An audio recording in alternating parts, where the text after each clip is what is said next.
We're running a few minutes late, but thank you very much for your presence. We have a very exciting moment to go through this budget and figure out where the money is going and how we can best spend it, and our limitations and our successes. So we'll get right into it. Before we open this meeting, we'll declare that we are privileged to work upon the lands of the Indigenous people. We thank them for their culture, their cooperation, and the work we will do with them in the future. Council, are there any declarations of conflict of interest? Seeing none. Amanda, are there any minutes to approve or to approve for filing? None. Okay, we can bypass that. And I will hand this over to Amanda to bring an introduction to what Denise is going to bring before us. Could we just get a confirmation of the agenda first? We certainly can. Yeah, the agenda has been circulated. May I have a motion to approve its adoption? Councilor Emery, Councilor Haggett, all in favor? It's carried. Thank you. And go ahead. Okay, thank you. Thank you, Mayor Mayhew, through you to council. Good morning, everyone, and welcome to our first meeting on our 2026 proposed budget. Denise and the senior leadership team have been hard at work preparing this for you today. We look forward to walking you through the process. I do want to issue a reminder that given our current legislative position with strong mayor powers, we have worked with the mayor a little bit more than usual to prepare the budget, but through his grace and support, this still does remain largely staff proposed. It is a staff proposed budget. So the mayor was true to his initial sentiment and staff direction to go ahead and kind of follow our usual process. But for formal purposes, it's the mayor's budget just based on the legislation. But we're here today because he values the input from all of council. So we'll be following kind of the same process, starting with a presentation from Denise to kind of walk you through. And I'm happy to turn it over to Denise to do that. Thank you, Amanda, through you, Mayor Mayhew, and to all of council. Welcome to the 2026 budget deliberations. As Amanda said, this is the staff proposed budget. Senior leadership has worked diligently over the past couple of months to ensure that our procurement policies are met, to ensure that our contracts and our RFPs and our pricing on our current contracts and any new information that we bring forward to you is up to date. And we are still working on, as we move into another budget session going forward, we'll still continue to bring new information back as better information becomes available to us, as we know that it's important to council that we're deliberating on real-time information.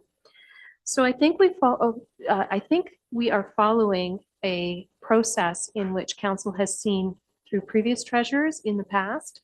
We chose not to mitigate too much from what council is historically used to seeing, so that it looks familiar and that it has a nice read to it, so that council can flip through the pages with that familiarity and also be able to locate items which they've looked at historically. So with that being said, going through the PowerPoint presentation, we're just going to be working on, we're changing the outline a little bit. So this meeting is an introduction to the budget. I know council is just receiving their budget packages. You've been away most of you have been away at Roma. And so this is the first time that you're going to be looking at it. And we do understand and respect that detailed diving into the budget numbers has not been done at this time. So we're going to be starting going through the presentation. Our plan is to go through our council grant applications. We've received many applications from community members, and they are eagerly waiting for council's input onto those applications.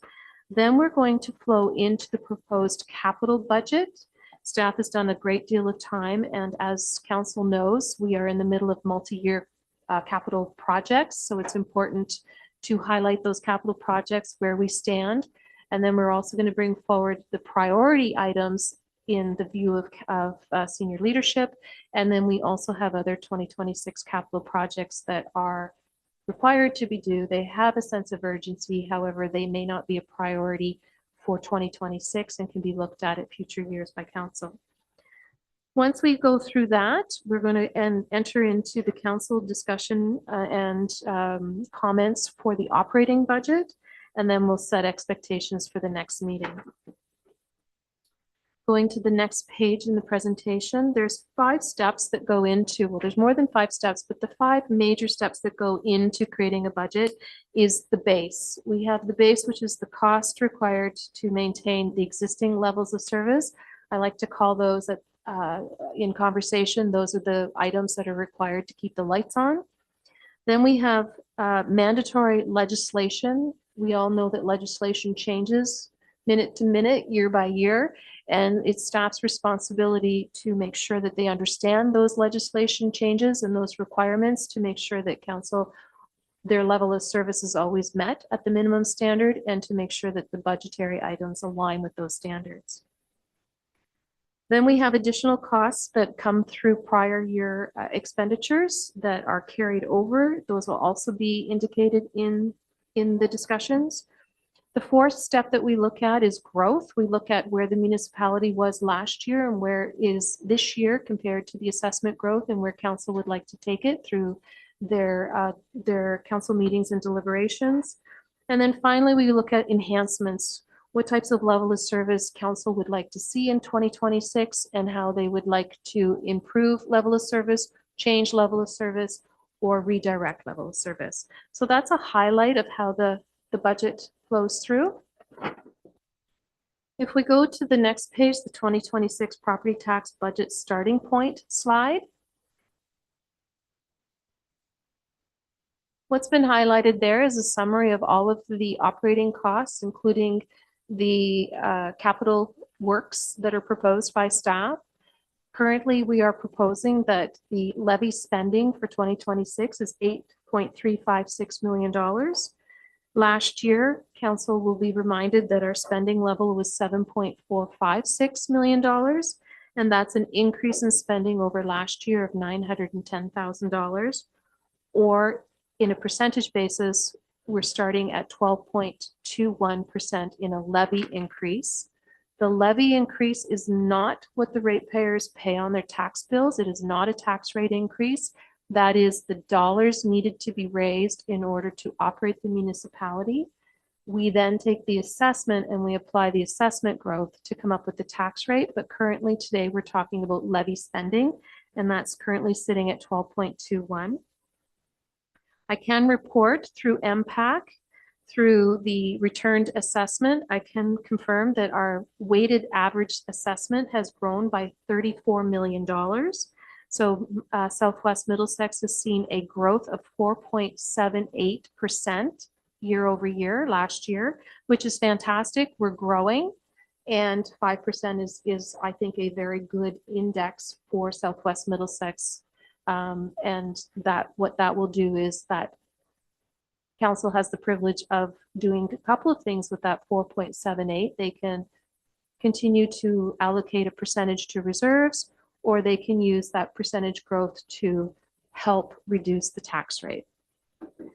Currently, we are sitting at the proposed, as we're going to talk about today, the budget is being proposed and it's at 6.9668% increase. And that's where staff is starting. So the rest of the items in the presentation are highlights of what we're going to talk about coming up. If we could then switch to the next session called Council Grant Applications, which is your second section in your budget binder.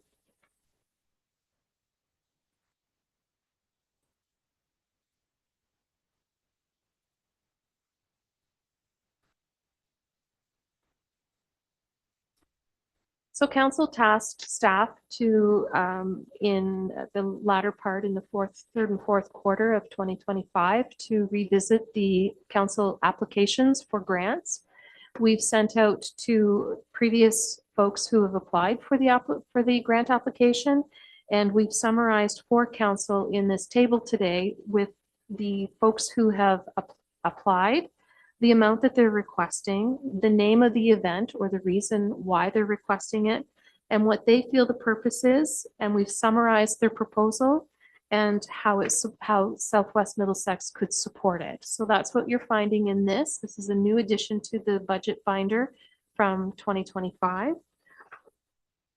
And I'm happy, Mayor Mayhew, to take your direction on how you would like to go through this, if you'd like to go through them one by one, or if we would like to talk about it as a unit as a whole.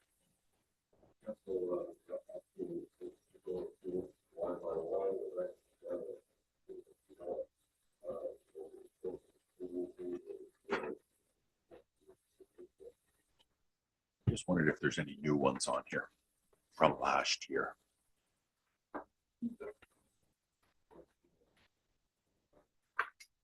Treasurer or whichever.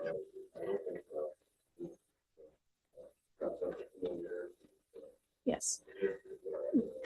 Yes, thank you, Mayor Mayhew. There are new ones in here, and I'm going to defer it back to our CAO because she was very kind and assisted in the organization of this chart. So we haven't specifically identified anybody that's new, but if Amanda could answer that for you, Deputy Mayor, that would be Okay. great. Are we approving anything today, or is this just for information at this point? Thank you. Through you to council. So that is entirely up to council, whether you choose to approve some council grants, some capital projects, everything. We have prepared the agenda in a format that only requests a receive and file for information motion. And we have proposed an additional budget meeting to come back and bring either updated information or for council to have further debate. So that's in council's court. And well, Michael, I'll give you that follow-up, but we certainly want Denise to have the opportunity to present this budget in its entirety. I think before any decisions are made. Mike, your follow-up question, go ahead. I just wondered if we could defer approving any of these grants until the next meeting so that we can all have a chance to just look at it and go over. Oh, absolutely. Yeah, I Yes, think that's the that wise is idea, absolutely yeah, in yeah. council's purview to do. There is actually, I do want to draw your attention to your previous question, Deputy Mayor. Column J, or I guess I'm in the Excel version. So it's, oh, maybe it's not on the version.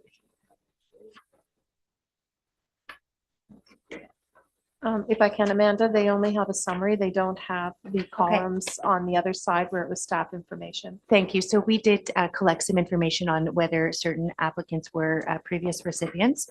So I can point you to ones that applied that were not previous recipients. That includes Four Counties Community Villa.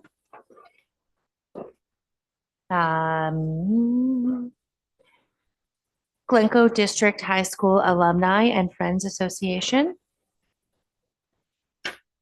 Glencoe District Lions Club, although I have a question mark, but they didn't receive most recently. Regen Drama. And those are the ones that staff have noted as not previously receiving funds.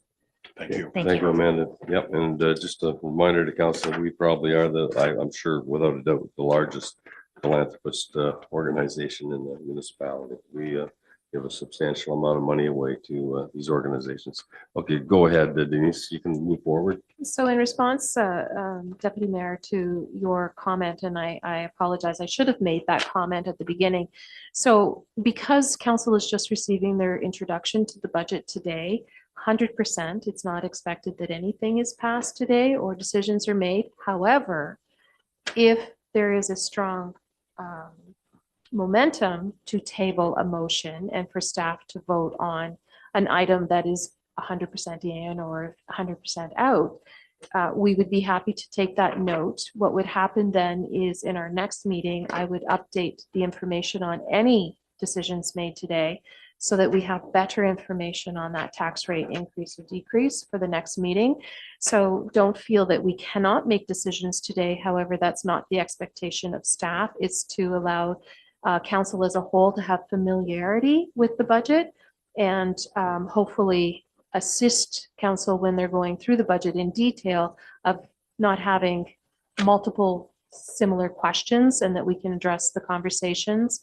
And then it helps staff to prepare better information when we come back to see you next time. So if we want to start at the top of the council grants, Appin Cemetery has requested $1,500. The purpose is to operate the public cemetery. We need to note that in our current policy, cemeteries are not eligible to apply. However, it was council's desire to allow them to apply, and staff through 2026 will be making that modification to the policy, and council will be making that change through policy. But at the time when we enacted the policy and distributed it, it was not applicable to cemeteries. That has changed. So you will be seeing cemeteries here. So the Appin Cemetery is to provide operating costs for the operations. It's to maintain the records in the grounds, and that we can confirm does fit the new policy that will be revised in 2026. The Canada Day Committee is asking for $5,000, and that's to support offering free events at the Canada celebrations. CCC has put in an application. It was not submitted in time for the deadline. However, we have included it. At this time, we do not have any additional details to share, and our hope is to recircle back to CCC and provide council with additional information on how those funds would be used. The Edie Cemetery is asking for $648, and that again is to operate the cemetery. Four Counties Community Villa is asking for $7,400, and that's for a replacement of their air conditioning and heating units. So that's a capital cost that they're looking for council to support their seniors so that they can maintain affordable and accessible care. The Four Counties Health Services Foundation is requesting $10,000, and that is for the patient medical appeal in 2025-2026. The new application is the Glencoe and District Historical Society. Actually, I think that one is not new. I think that one is the original. They're asking for $3,000, and that's to support the Glencoe Sports Legacy case to promote and encourage and foster the study of history, genealogy, including research. The Glencoe Agricultural Society, sorry, do we need a pause?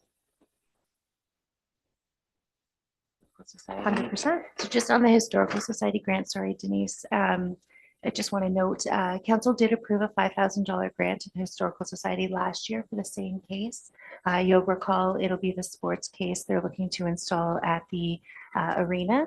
However, they did receive pricing from a local carpenter, and it was above their initially thought budget of $5,000.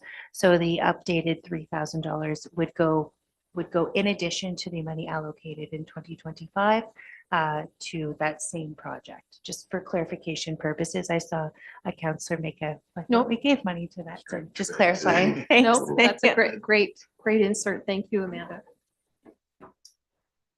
So moving on to the next page, the Glencoe Agricultural Society is asking for $5,000, and that's for the new kitchen range and oven refresh in the facility. The new application is from the Glencoe District High School Alumni and Friends Association of $1,000.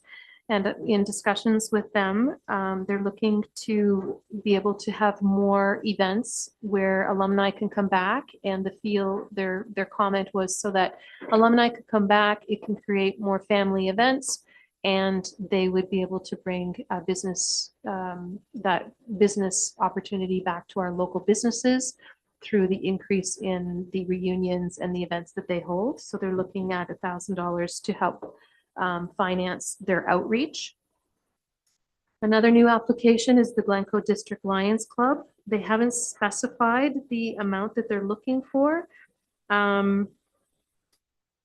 So we will have to leave that to council, or we can take further direction and reach back out to them to see if the Lions Club have more direction as to the specific use of the monies that they are hoping to receive from council as a grant. The Melbourne Agricultural Society is requesting $7,000, and that's to support the Melbourne Fair, and that's been an ongoing contribution from Southwest Middlesex. Mosa, sorry, Sorry to interrupt. yeah, 100%. Just, you said it's an ongoing for the Melbourne agriculture. Was it 7,000 last year? We don't I- always give what they Because ask, I thought we believe, did last year. in further budgets. Yeah, Yeah, we can report back, but these requests, it's not accept or deny. We can modify these numbers too. If someone asks for 5,000 and we want to tighten the strings a little bit, we can knock it down to 2,500. Okay, so we're not, we can modify these amounts that are shown or that have been requested. This was all Yeah. discussion last year. Yeah, okay, Denise, you continue there. I'm just going to bring up the 2025 budget as well, so that perhaps we can revisit that.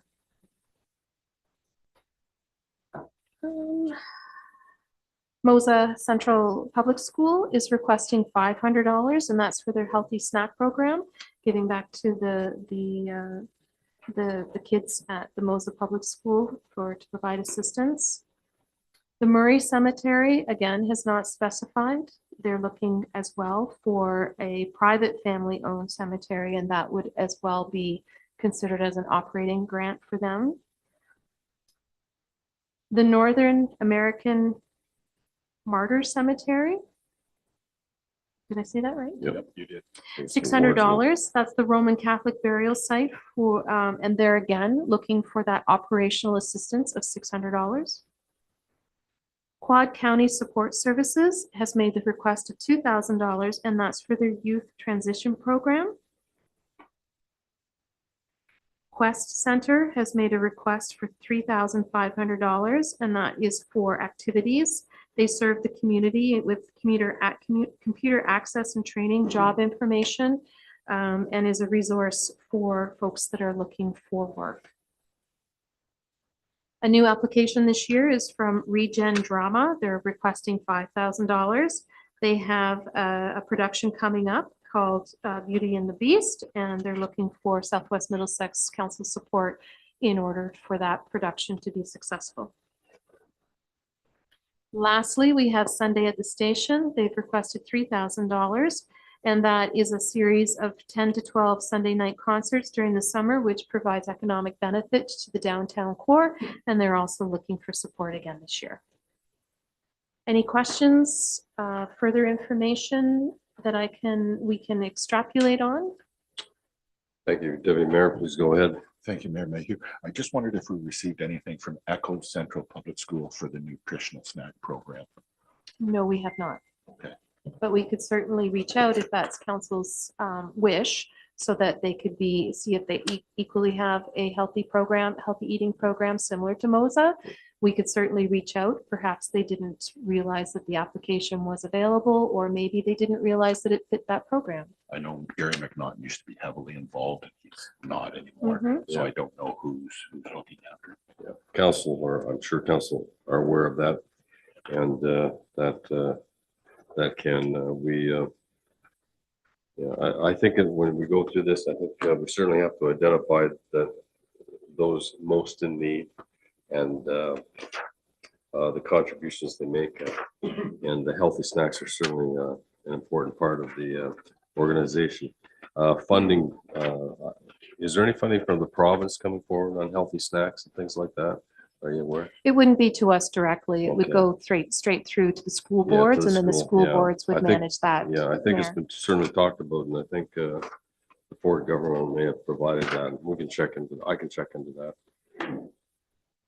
Okay, and yes, Councilor Emery, go ahead. St. Charles also has a healthy Mhm. eating Yeah. program. Yep. Because I know our Lions Club has donated to all 3 schools, Okay, so they should be considered yep, I too. think that should be in the list, absolutely. Thank you for bringing that up, Marjorie. St. Charles Catholic School on Elizabeth Street certainly should be part of the package here. in our considerations. I will make note of that, and we will reach out and ensure that all of the schools in Southwest Middlesex have a voice in the application project. So at the end of the, Who's got it? They had it? sorry. Oh, yes, go ahead, Councilor McGill. Thank you. I'd like to see a list of what we gave all these organizations last year, just for comparison's sake. And also if we can find out, could you find out how much CareDoc has given the Melbourne Ag Society? Because I think traditionally we've given the same to Melbourne Ag Society as Strathroy CareDoc has. But they may not have set that amount yet because they're in their budget deliberations now too. I think it was maybe 5,000 last year, but. Yep.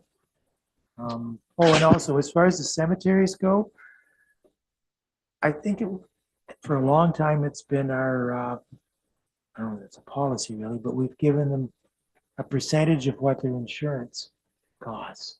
Okay, So if we could continue to do that, it would make it easier to decide on I the think so amounts too. to That's give been them. brought up too. I have mentioned that to Amanda in the past that originally the intent was to pay for insurance. Yeah, And but- Amanda has her hand up. Let her perhaps when you're done, Mark. well, and the only one other thing I had to add on the insurance for the cemeteries is somebody that's heavily involved with the Catholic cemetery has told me we haven't paid them anything in quite a few years. And he said the reason for that was they could not get a breakdown on what the insurance actually costs just for that cemetery because the diocese pays the insurance and they pay for a kind of a lump amount for quite a few cemeteries. So we might have to do something a little different there. Yeah, but we have comparative values that we might be able to use. Right. Okay, go ahead, Amanda. Thank you through you, Mayor, to council. So certainly, I'm sure Denise will agree. We can bring back those requests, Councillor McGill, the 2025 list, and we can check with Melbourne Ag Society if we don't have that information available. Just on the cemetery piece, I did want to remind council that in the 2025 budget deliberations, council asked for us to alter our process. So instead of paying automatically grants that had not been applied for, primarily to cemetery operators. So they hadn't been applied for in many years, and we had an informal practice of continuing payment that we would require council grant applications to be filed by every institution or organization that would receive funding through the 2026 budget. We did make every effort to contact all cemeteries and all previous recipients of council grants to advise them of the changed process. And the ones you see before you are the ones who actually submitted grants. So just a reminder of that direction from the 2025 budget. Yeah, we put the welcome mat out for people, and it's up to them whether they want to take advantage of that. And it's not like we're going through a list and giving money to every organization that is in our hemisphere. Those that ask may be those that are most in need. But go on, Denise, from there. So our total request from our community partners is $55,948. And I can confirm last year the request was 58,000 and the year before was 47,000. From what I can see in the budget notes, I can't confirm that as actual. I wasn't here, so I'm just going by what I see in the budget notes from prior years. But I can confirm that that lines up with the expectation, and the continued support is the 55,000 based on 58,000 last year is in line with the expectation that council would see. The other thing that's important to note in this number, and we're going to see it differently in the budget, is the $10,000 donation going back to the hospital is also in these numbers. And so that is important for council to remember that you are a contributor towards the hospital on an ongoing basis. That program, that donation that has expired, but council also made the decision to continue the support, even though their fundraising program, I think it was an MRI was it an MRI that they were fundraising for? Council made the decision that even though the program and the fundraising for the MRI has expired, that it was important for Southwest Middlesex to continue the donation to the hospital. Okay.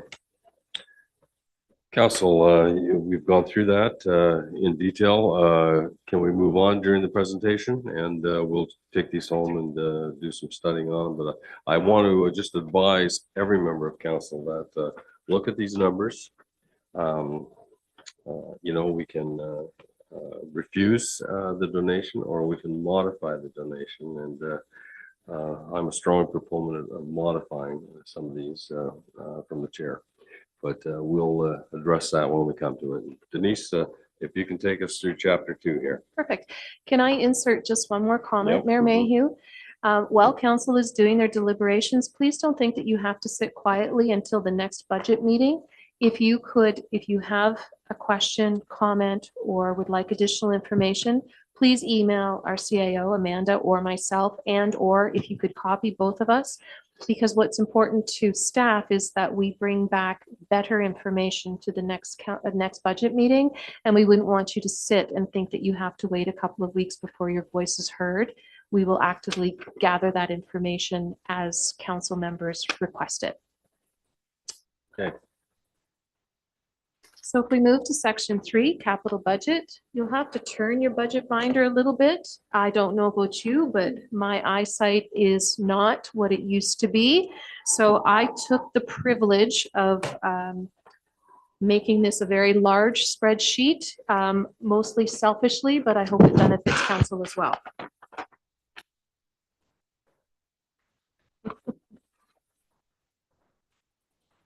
So if we jump to the bottom, you're going to, so if I take a step back, in previous budget binders, after I was reviewing them, noticed that there wasn't a lot of detailed information provided in the budget notes that I saw.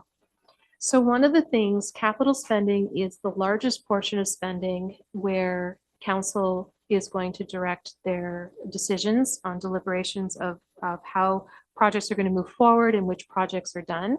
So what we've done this year is we've created more notes so that council has those there. In the first 3 columns, you're going to see total funding requirement committed for 2025 and funding for 2026.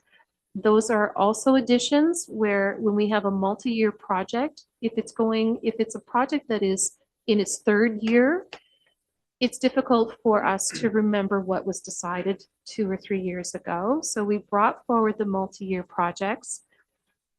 We have indicated what was committed in 2026. And then the 3rd column is what is required in 2026 for funding through the budget. And then on the right side is how, with our new debt management policy that council has approved, that's the funding sources that are being proposed on how these capital projects would be paid going forward. And then staff would do their due diligence, whether it was through grant writing or whether it was through debentures, reserves, or if it was going to be a tax consequence. So a little bit different than what council has seen in the past, I believe. The other thing that staff has done is we've separated the budget based on what we feel meets level of service, legislation requirements, changes, and we have identified the multi-year carryover budgets. We've also identified for staff areas where we feel as staff, based on our expertise, are priorities for 2026. And then we've also listed at the bottom the proposed projects for council's consideration. So if we could go through that project or this spreadsheet based on that philosophy, knowing that these are how staff prepared the budget, not necessarily how they will finish it, because of course it's council's decisions and their wishes. A lot of them are public works related. So I have our manager of public works with us. He's here to answer any questions, and other staff, when it comes to their departments, are also on board with us today to answer any questions that we may have. If we go to the top of the spreadsheet, the multi-year and carryover budget in 2025, the total funding of those projects is $18.4 million. In 2025, we've committed $1.7 million. So the additional funding for 2026 and going into 2027, should these projects continue to carry over, is $16 million. So if we want to start, Mayor Mayhew, do you want to start going through I these think we could individually as well? maybe introduce it line by line, and if there's any questions, we'll take, not really complex questions that'll consume a tremendous amount of time, but I think if we can go basically line by line with it, just an overview, and certainly not defer any questions. And, you know, I have a question on the first line. Go ahead. So, yeah. We're starting with Industrial Park Servicing Project, I believe. Yes, I'm just pulling up my spreadsheet. So the Industrial Park Servicing Project is a 2025 project, and that is to complete the full servicing of the Glencoe Business and Industrial Park. The total funding for that project is $2.75 million, and that will be carrying over to 2026. That is a project that's being led by our CIO, and we're happy to answer any questions on that particular Yeah, if I could project. just ask one briefly, a very important project. It would be nice to see it come to fruition, particularly in 2026. That being said, Denise, like we could defer the paving of that, like get everything in, and if you couldn't defer the paving, you know, okay? Wouldn't be cost effective. You're saying that if the curbs and gutters are going in, the paving's going in. Okay, yeah, you certainly can. So I think, thank you, Mayor Mayhew, for the question. The project will be tendered out soon. I was hoping to have it tendered out in January. But I am waiting to hear from the timeline from our design engineers. The tender package will include the full suite of construction. So all the stormwater, water, natural gas installation, hydro, as well as paving. The second coat of asphalt is planned to be installed in the 2027 season, so following installation this Okay. year and then the completion of construction. And also, as you know, we're a recipient of grant funding for this project, which funds a certain level of service, which includes paved roads. So I don't think altering the design scope it may impact our grant funding. I So agree. wouldn't want to do Okay, that. no problem. Move on.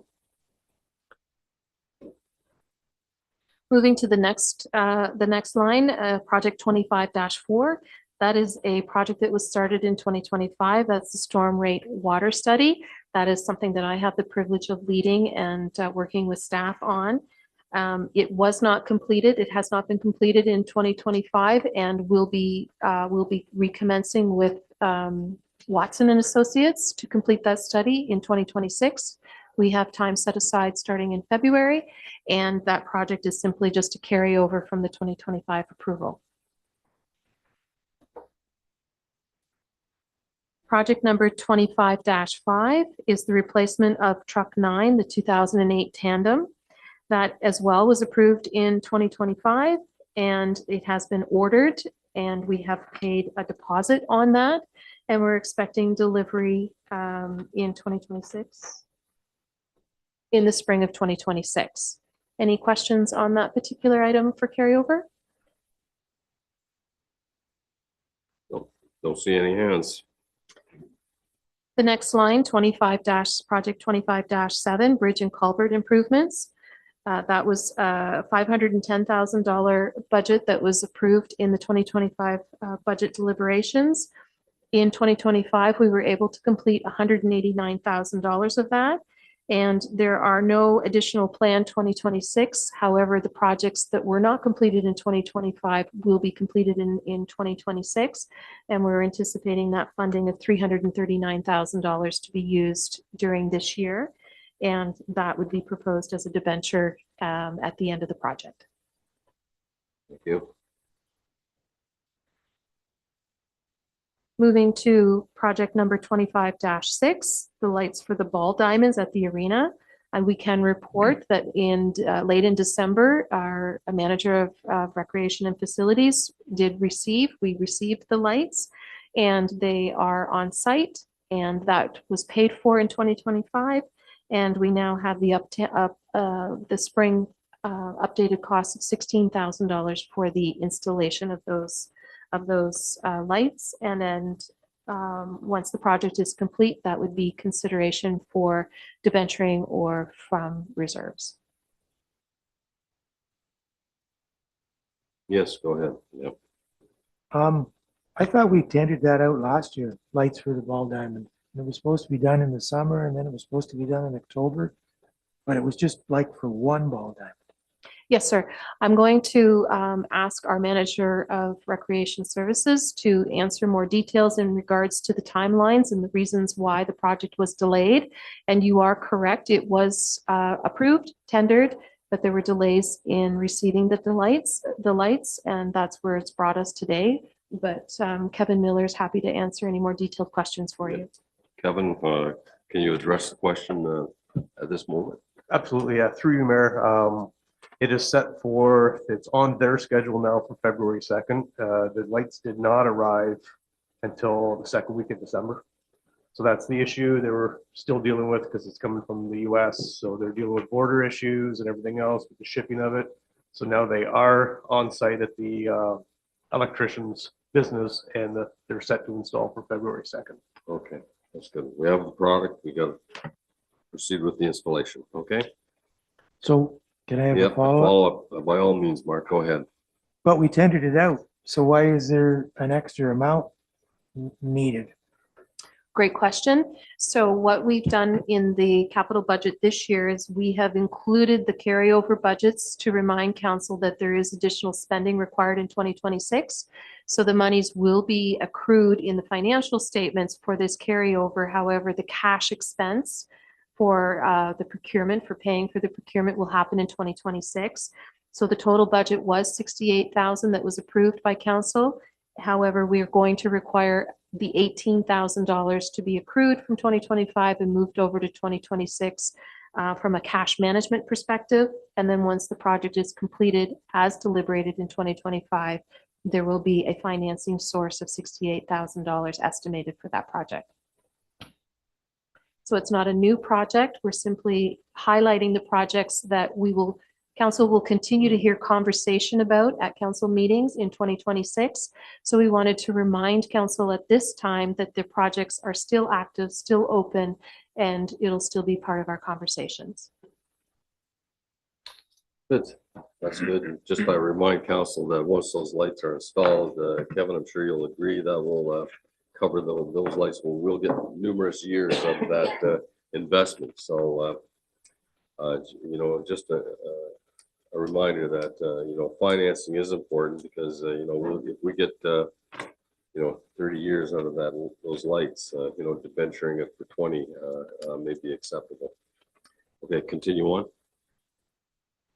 The next project that we're going to visit is 25-7, the Zamboni. As council will remember, that is a 2025 deliberation and approval through the budget, and it has been ordered. And there was no deposit required in 2025. Therefore, the cash expenditure will all be in 2026, and that will be up for debenturing when the project is finished. And the value of that is $125,000. I can note in the 2025 budget deliberations, the value of that project was $200,000 that council approved. However, through staff reports, when it came to the procurement, we were able to save, and the actual value is 125. Good. Yes, go ahead, Deputy Mayor. Thank you, Mayor Mayhew. I just wondered, is there any value in our old Zamboni or what's going to happen with it? Through you, Mayor, we'll go on gov deals like the majority of our equipment, and then somebody will pay. And there's also an opportunity with Olympia that you could sell back to Olympia, and then they would turn around, do some work, and possibly sell it again, or use it as a rental unit for their business. Yeah, I believe that same question has been asked in the past that we use governmentdeals.com and we've been very successful at that. Okay. Yeah, And I can confirm, Deputy Mayor, if we are successful in reselling that product back to a third party, that would then offset the cost of the total project and would decrease the amount that would need to be financed. So the first of the large projects that are one of the larger projects that's on our capital plan is project number 25-1, the Force Main and Victoria Pump Station. I have with me Mauro, who's sitting beside me here to answer any questions and provide updates. The total budget that was approved in 2025 was for $4 million. We have already started to procure that project, And the additional funding that would be required from a cash management perspective is estimated at 2.8. And that would be at the end of the project, we would consider financing that project. Marl's here to answer any questions that council may have. Yes, thank you, Mauro. If anyone has questions, yes, Deputy Mayor, go ahead. One, thanks, Mayor Mayhew. Any idea when this will start, when we'll see construction starting? You probably knew that question was coming. Yes, through the mayor, to the deputy mayor. I actually had a site meeting last week with the contractor and the engineering. We are going to plan to start. We've got some one main equipment that we're waiting for that's coming from the states that runs the speeds of the pumps, which is the main component for the pumps. And the pumps are the main component of the pump station. They control the speed of the pumps depending on how much of the flow comes in. We haven't received that yet. But what we're thinking we're going to do is we're going to start the project. Hopefully the timing works out that when we get to that point, that we have that component and we can continue. But we may have to have a little bit of a delay until we get this main component for that pump. But we're looking at starting. Hopefully the weather gets a little bit better. And cross our fingers that that part comes in and the timing works out. But unfortunately, there is a little bit of a delay. Yep, okay, that fills that. Okay, I don't see any more hands. Proceed, Denise. Project 25-2 is also a carryover. It's the Industrial Road Sanitary Pump Station. And the original request was for $2.05 million. That project has not started in its entirety. We're just at the preliminary stage. And that was deemed to be approved last year that we would use our OCIF money, our money that we received from the project to help finance that. And then we would also, through other grant writing options, we would submit grants and hope that the funding comes through that. And we're anticipating $1.46 million in grant funding for that. Okay. Any questions? Samantha, you're good? Okay. Don't see any hands, continue on. The last item that's being carried over as a multi-year project or deferred to 2026 is project 25-3, the Glencoe Outlet Drain, also a large capital expenditure. And again, in 2025, although that project was anticipated to start, we can see through the committed expenditures that we are still in the early phases of that. And the proposal is that that is partially funded through Southwest Middlesex, through external financing, and other funding anticipated for $5.6 million. Maural's here to answer any questions. If there's any questions through council. Mauro, you're okay? Okay. We certainly can announce at a future date, the funding that we may have on hand for that. Okay, yep. So that brings us to the big ones. And I like the word priority here. If you'd like to commence with that, go ahead there, Denise. So this section, through senior leadership meetings and through conversations of changes to legislations, looking at where our assets sit on their life cycle and the condition of the assets in order to provide minimum standards or approved level of service that council has previously required for the municipality standards. These are the priority items for capital consideration that staff feel are important to have detailed conversation. And the first one is through governance, it's the wayfinding signage. And the proposed budget for that is $30,000. And that will help identify the municipality to visitors who are coming into Southwest Middlesex. It'll provide good information for residents that are in the municipality. We have submitted an application through the Rural Ontario Development Program, and that program, if successful, would be 50% funding from the grant and then 50% funding from the municipality. And we are putting in a budget request of $15,000 to be added to the tax base for the consideration of our portion that wouldn't be covered by grant. Okay. Any questions? Council, I remind you too that in acceptance of the budget, that could be deemed accepting it conditional upon receiving the grant. Okay, so we can proceed with that. Yes. Comment on that. It's really just a comment. I would rather see that money go towards signs than a sign strategy. I think members of council could point out where the signs are necessary. And I just really believe that money could be better spent just buying signs than spending it on a strategy. Yeah, I had that same question, but I'll let Amanda, I think she has a vision on that. Yeah, I instead of spending it on consultants fees, if we can spend it on hard service, but Amanda, go ahead. So thank you. As you know, council did approve our grant application for a signage strategy to the Rural Ontario Development Fund. And should we be successful, the monies would need to be spent according to our grant application, which was for a strategy which council approved submission of. So council could choose to forego the grant funding if we were successful and spend the allocation on hard copy signs. However, they would be foregoing that 50% of funding as well. And should we be successful, we can certainly have that discussion. Okay. And we certainly, when we proceed with something like that, with some longevity to the project, we want to make sure we do it right. And sometimes outside opinions are important. Continue on, Denise. The next request is from our fire department. Chief Johnson's here to answer any questions. That request is for a 2500 series crew cab to be used by the chief for responding to emergencies, and that would be outfitted based on what the chief would require in order to respond.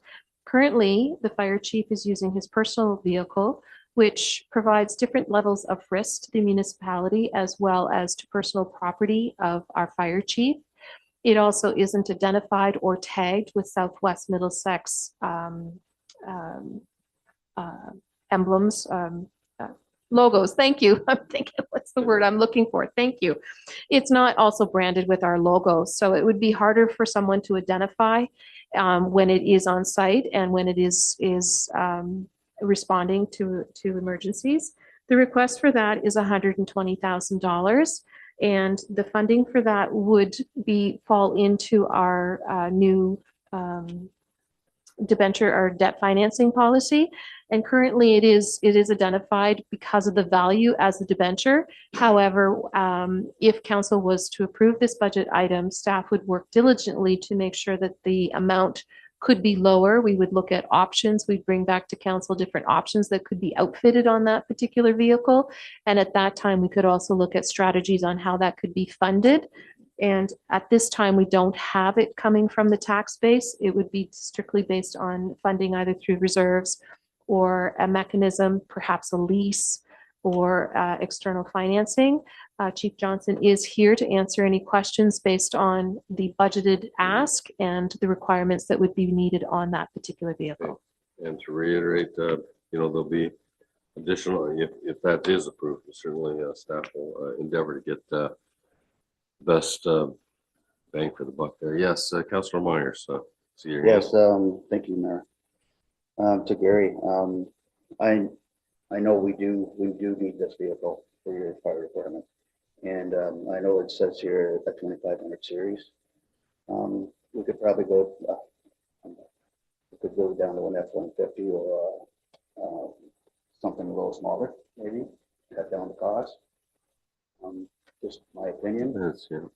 We see, And Gary. I do know it's a liability thing, and I think that if you're going to be the fire chief here, you should have your vehicle.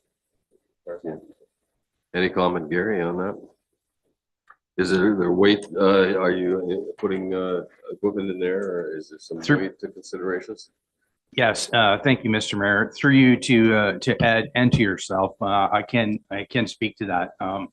2500 series is so that we can carry extra rescue equipment on it with a long box. That would include extinguishers for quick deployment, air packs or air cylinders if needed. I'm not sure if a 1500 series would quite cut it. That's why they asked for the 2500 series. However, If it had to be, we would absolutely consider it because we do need that vehicle. The main purpose is for myself and for command, quick response to alarms. And the base cost of this truck, the truck only, was $72K. The rest is a conversion. That's to convert it to an emergency services vehicle that would include lighting, radios, siren, slide out, and cargo securement, and everything else that needs to be for a fire response vehicle. That cost came in at about $38K. We can absolutely cut that. There are some options there that we can look at to say, drop that cost down, and we would work diligently to reduce that overall cost. Thanks, Ed. Councillor Haggett, go ahead, please. Through the mayor to Gary, I understand the carrying the stuff. I know you need a vehicle and everything, but when I look around, I see SUVs, which, I mean, how come everybody don't carry the same thing? I talked to different fire chiefs and they don't, they understand you need a vehicle and I do too, but start somewhere to get one is a big go-to, right? Yep. So the question is consideration of SUVs. Consideration of an SUV or just to get a vehicle to get you going.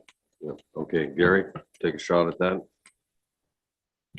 Through you, Mr. Mayor, to Councillor Haggett, thanks for the question. The main purpose for this pickup was to transport contaminated gear from the scene so that it doesn't go in the trucks. An SUV, that would not work for that because it would be in the interior of the vehicle.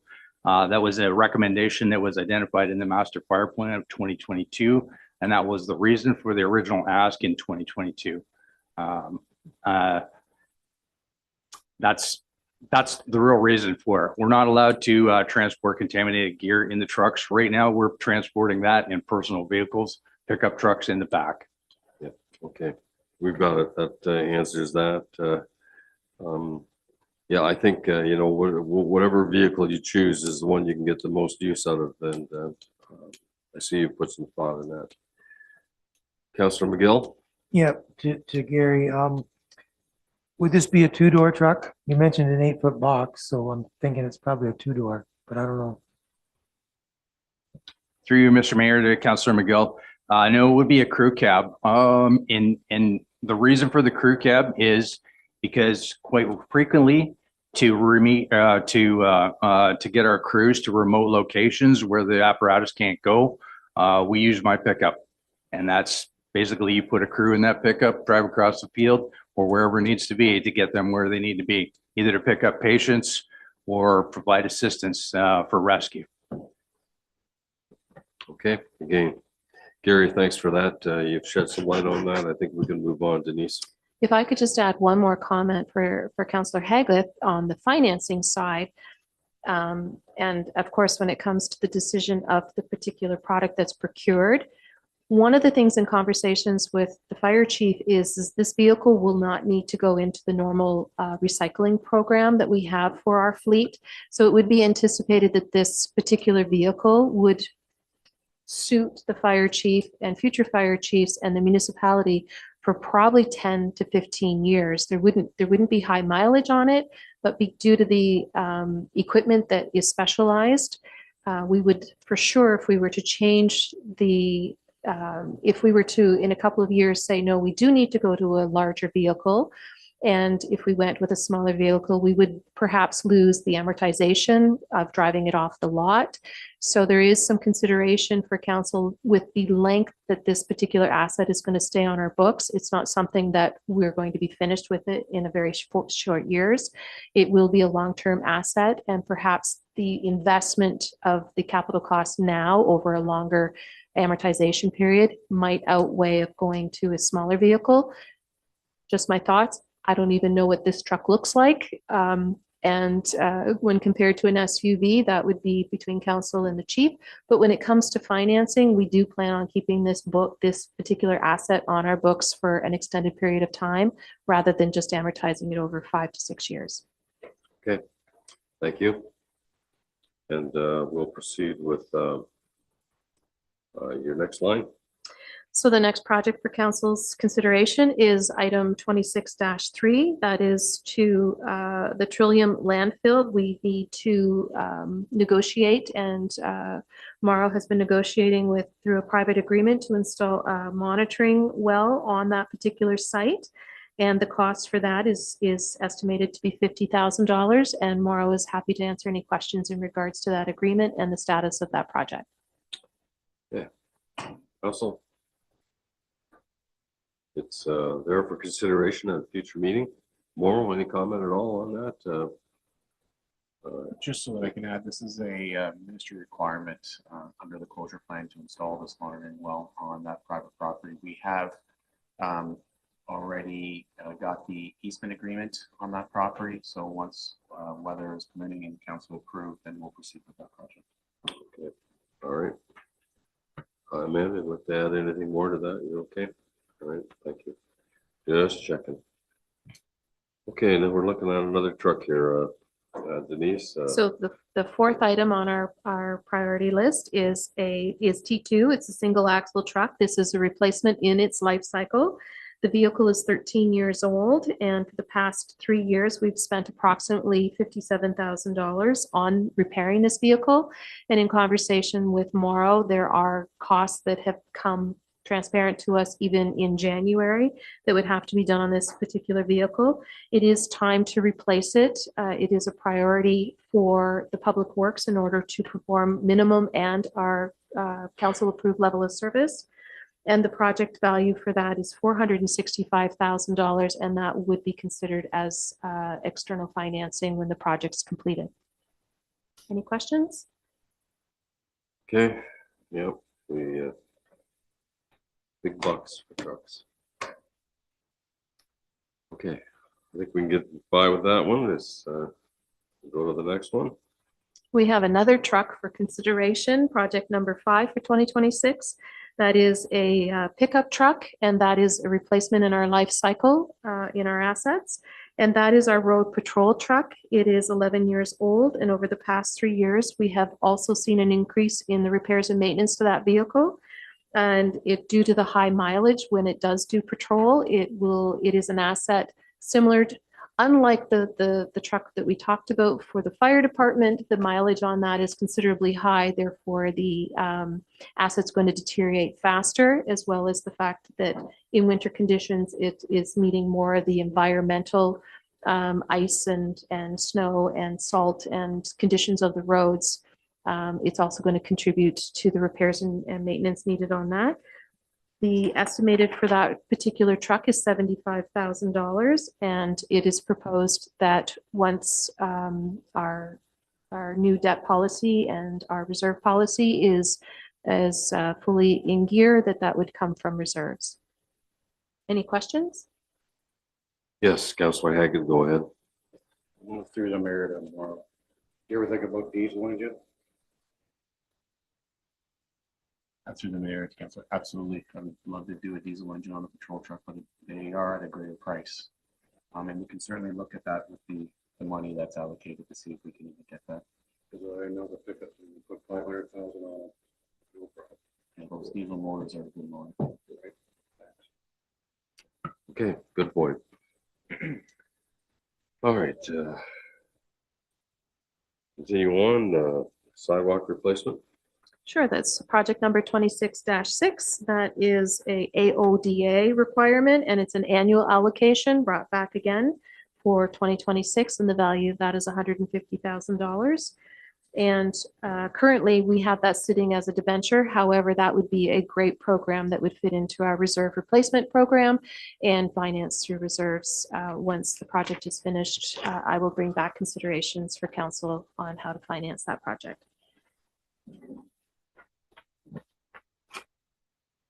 Okay, question, Deputy Mayor, go ahead. Thank you, Mayor Mayhew. The question is for Morrow. I just wondered where the sidewalks are being replaced this year. Through the mayor, deputy mayor, we're focusing on Glencoe this year. Yeah. So basically, the public works supervisor actually just provided me with some updates of where the worst is. So we're starting with the worst, and we're just gonna try to probably jump around. It's not going to be one specific section. So, but we can certainly provide those locations at the council update once that tender goes out. You know, we've certainly treated all our areas with fairness and equity. And it looks like it's Glencoe's turn, but I know that these are focused on the worst spots and the highest risks and trip hazards. Okay, I think we're okay there. Denise, Okay. continue on. So the next in our fleet request is for a roadside mower that is through Public Works. It is at the end of life. There was a mower that was procured in 2025 last year, and this is the second mower. It is at the point where we are literally piecing it together, and it really is in order for us to continue minimum level of service and level of service that is our residents have come used to in the Public Works Department. It is a priority to replace. We've pieced it together and band-aided it as long as we can, and that is a request for to be funded through reserves at the end of that purchase. Any questions? Yes, Deputy Mayor. What kind of condition is our current mower in?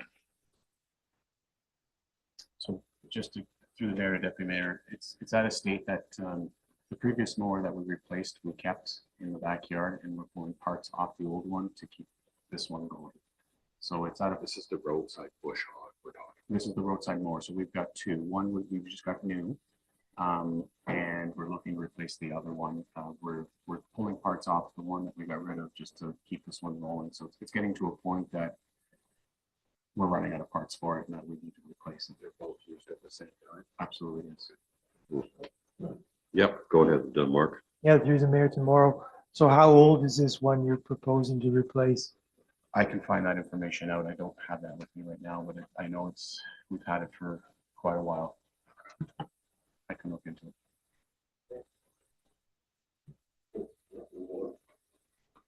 So I know Project 2000 is a conversation that is mentioned many times since I've been here through Southwest Middlesex. So I know that how important that is to council staff and our residents. We are seeing it back again for a 2026 proposed budget of $100,000.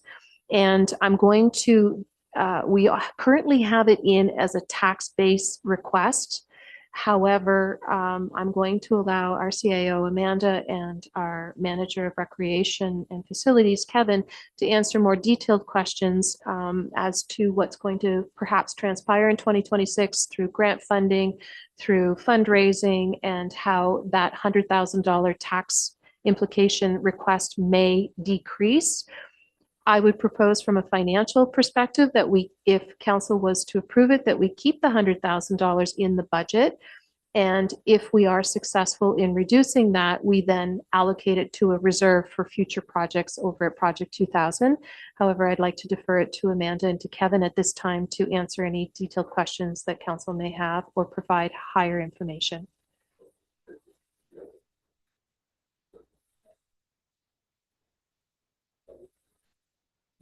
Sure, through you, the mayor. Amanda and I we've had a couple of meetings now with a couple other organizations in the municipality, and we're looking at doing a partnership with a couple other groups as well to share the costs on the project.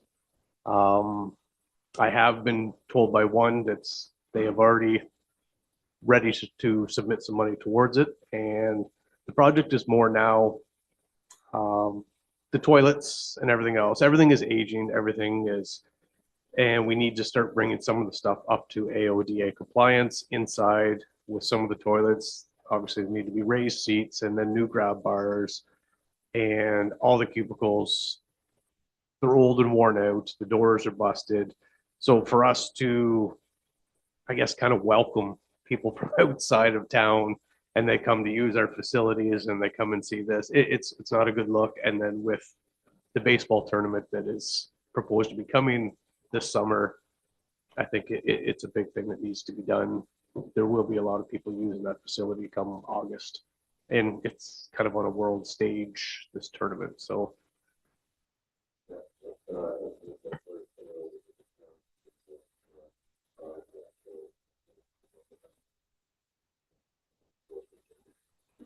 Thank you through you, Mayor, and thanks, Kevin, for that. I just want to add, because council may recall that there was a discussion in the 2025 budget about Project 2000 renovations as well. And if you do recall, the price point for that previously proposed renovation that we did apply to Ontario Trillium Fund grant, but we were not successful, was $265,000. So the scope change, I just wanted to speak to a little bit for council's understanding. So the previous allocation proposed in 2025 did see full AODA compliance. So think path of travel, entrance, paved parking lots, and accessible parking for that facility. The door entrances and the masonry would have been resized to meet current accessibility standards, as well as the regular facelift things like new toilets, new partitions, as Kevin spoke to. In consulting with our partners, being both the Agricultural Society and the Lions Club, there were some concerns about the overall costs. And we heard that also at the council table. So we did go back to obtain some additional pricing on an alternate scope, which is why you do see this $100,000 number in front of you. The scope difference is primarily, think about this 100,000 as it would be a significant facelift. So it still would replace all toilets, put in automatic flush toilets, automatic sinks and fixtures, new countertops, paint everywhere, and a new main entrance door. But it would not touch kind of that masonry or the exterior path of travel to the building, so that we were able to capitalize on some savings by altering the scope. We have presented the alternate scope to the Lions Club and Agricultural Society. The Lions Club, we are hoping, will be an active partner, and in particular a funding partner. They have expressed some interest in that. I wanted to just share that with council if you were thinking about last year versus this year. One thing we did talk about with the Lions Club is, while this project scope would still be eligible for an Ontario Trillium Grant capital application, if council did want to prioritize, and it is kind of our operational recommendation that we would prioritize this work to be done earlier in the year if it was approved, so that it could be utilized for the summer season by our user groups, and of course for that fastball tournament as well, to best showcase our facility. We would recommend foregoing that grant application and funding it in partnership with our Lions Club. The only reason being that the funding application we would not hear back, and there would not be an opportunity to complete the work before this summer, should that be pursued. So just all factors for council's understanding and decision making.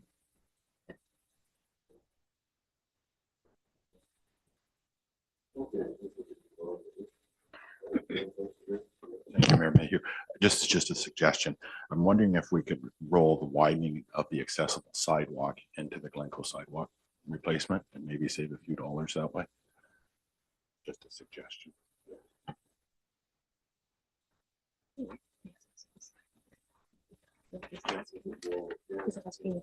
More of a chance to address that.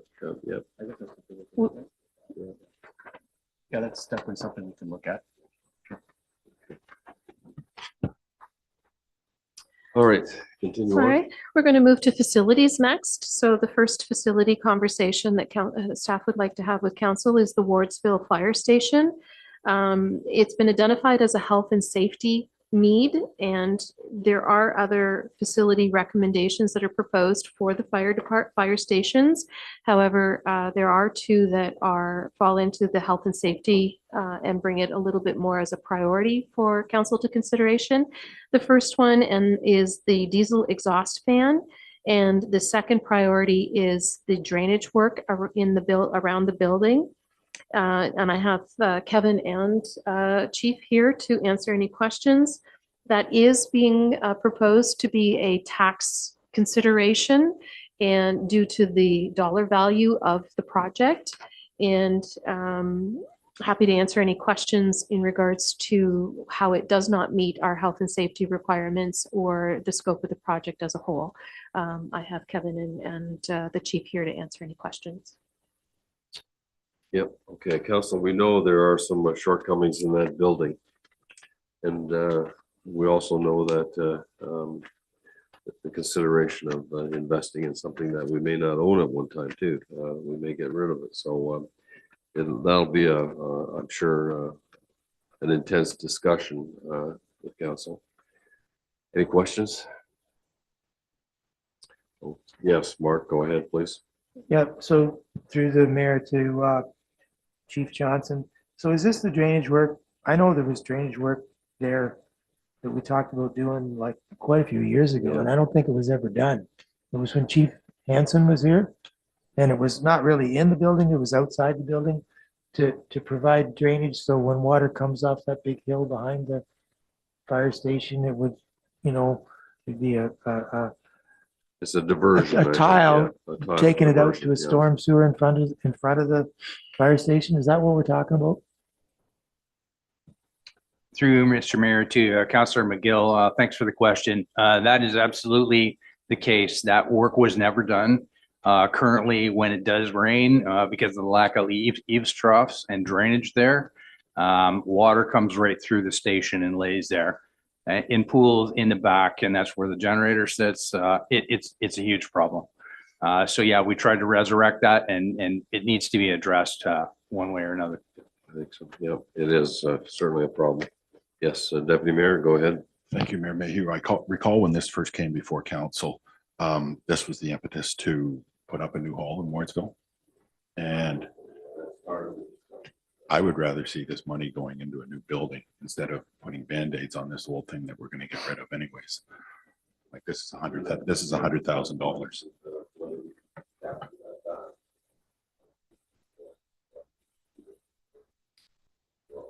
Mayor Mayhew, my colleague Morrow would like to add some comments if he could.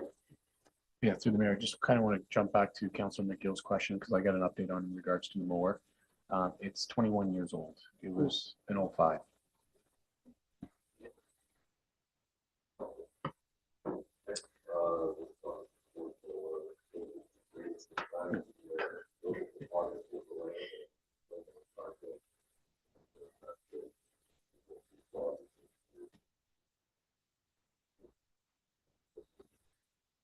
Thank you. Just to thank you through you, Mayor, to Deputy Mayor. Your comment, totally understand that and appreciate that.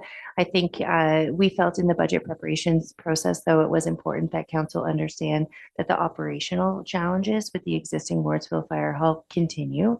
That the drainage matter is one that creates regular issues with the wet building, creates issues with the fire trucks starting as well. So there are implications, and while I am familiar with the long-term vision for replacement of the hall. Council, I would encourage council to think about the feasibility of the timeline for that. Knowing the land acquisition challenges we've had, the capital needs that would be required for a replacement. These are both issues that have been identified by the Fire Health and Safety Committee as like a workplace issue as well. So again, just for context for council to consideration. Yep, and I think being submitted under the priority banner, there certainly is a need, and with the health and safety aspects of it too, which could cost the municipality much more than $50,000. Okay, continue on. The next item is in our utility budget. It's the Stella Sanitary Pump Station, in which we have a cost sharing agreement with the developer, and our cost for that the total project funding is not listed here. The municipality's responsibility of that total project is valued at $518,000, and that would be proposed through long-term debt. Morrow's here to answer any questions as to the status and where the project is sitting, and any other details should council have questions. Laurel, thank you. We know the shovel's in the ground now there. Yeah, any comment? No, we got nothing to add at this time. No problem. Okay, we certainly have to look at that issue from the assessment that we'll glean from that new development, and certainly will add to our revenues. Okay, that finishes the 2026 priority that staff have submitted. Any, just to go back briefly, any questions? And we're doing fine at 11 o'clock. Please continue, Denise or Amanda. Any change in the direction you're taking, or just proceed right now? Okay, sounds good. Then we'll proceed with 2612 proposed 2026 capital works. So the next, the proposed, that is, staff would like to have on the radar, and if council should choose to move the projects forward or pin them for a future conversation, but these are priority, or not priorities, but they are proposed. The Glencoe Operations Center, we would propose that we would like to council to consider phase 1. It is a 3-phase project, and we are proposing that phase 1 is only done in 2026, and that includes the administration addition on the east side of the building, which would include an office, lunchroom, and training and washroom facilities. So again, the request for consideration goes back to health and safety, and making sure that staff have proper housing for their activities out at the facility. And the ask for that is $570,000, of which some would come from gas tax, and the rest would be considered under long-term debt. Mauro is also beside me once again to answer any questions in regards to phase 2 and 3 and the total project value of that operation center. Okay, any questions? Yeah, Councillor Myers, I know Councillor Haggis thinking, right? Go ahead, Ed. Thank you, Mayor. Thank you, Mayor. I believe that this is it's proposed, but I believe it's a priority here. This building is, I don't know how old it is, but it's old. Pretty Lunchrooms tired. are old. Washroom is one washroom, no showers, no nothing. So, you know, I am in full support of this one. Yep. Thank you. Okay, we know we've deferred this, and it'll have to have serious consideration in this year's budget. Okay, continue on. The next item is the roads need study. That is something that is cyclical, and the cost for that is $830,000, and that would be proposed under long-term debt as well. And that is an item that reoccurs every year. And Mauro's here to answer questions as to why we're proposing it and not setting it as a priority for this year. Yep, any questions? Yes, Deputy Mayor. Thank you, Mayor Mayhew. I'll just pick up on Denise's question and transfer it over to Mauro. Thank you. Yeah, so as you know, the roads need study has 2 parts to it. There's a capital plan, and then there's a maintenance plan. The maintenance plan is in the operations, and basically it's keeping our good roads good by just resurfacing them. Capital plan is basically at a point where the roads have fully deteriorated and need full reconstruction. At this point, those roads are bad, and waiting another year they're still going to be in a bad condition that they need to be improved. The biggest portion of this project is Park House, which goes from Tower Line to Tate's, which is a full reconstruction on that one. That's why the number is so big. Yep, Councillor Haggis, go ahead. So if you're gonna do Park House, you're gonna tile it? You're talking about a 4-inch tile through the road, Along the road, along the road. takes the water away from underneath it, so drain it. We can certainly look at that. I understand where you're coming from that, because then you can limit the amount of material you put down by draining the water. No, I have done that before. Me too. And it's something we could definitely look at. So is this a complete rebuild on that road or just a resurfacing? Just what is happening with it? It will be removal of the surface, and then as you can, if you drive that road, you'll see there's some spots in there that need some reconstructing. And we would, once we resurface it, we'll determine if it's a complete rebuild, but most likely it will be a tiling, which I like the idea, and then adding more granular material and replacing the crossroad pipes, because at which point, if we're going to be putting a new surface, we want to make sure that the pipes underneath the ground. There's also, if I understand, there's a municipal drain that runs through there, so we're actually looking at the timing of that. I think there's a petition for that work too. Yeah, so that'd be the Gardner drain, I think. I believe so. Yeah. Not a good question. Fire cuts.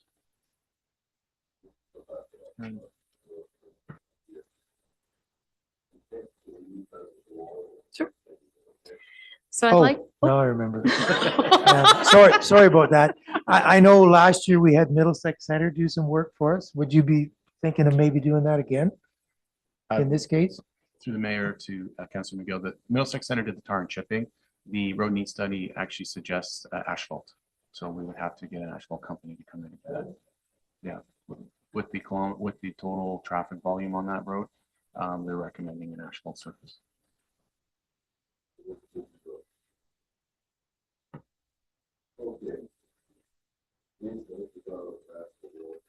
well, now that it kind of scared me a little bit, but now that I'm back in my chair, we're gonna talk about the next 3 projects as they align with the Glencoe Fire Station. And my understanding in talking with my colleagues, the bunker gear storage room for $150,000 is not a new conversation. It has been considered under other budget deliberations and through other council conversations. In conversation with Kevin and the fire chief, the doors and windows, due to excessive wind, based on how they were installed when the station was built, do need to be retrofitted, in the fact that when there's excessive wind, the doors fly open and can cause a personal injury concern for health and safety. And that budget amount is anticipated at $20,000. The budget gear storage room is still budgeted at $150,000.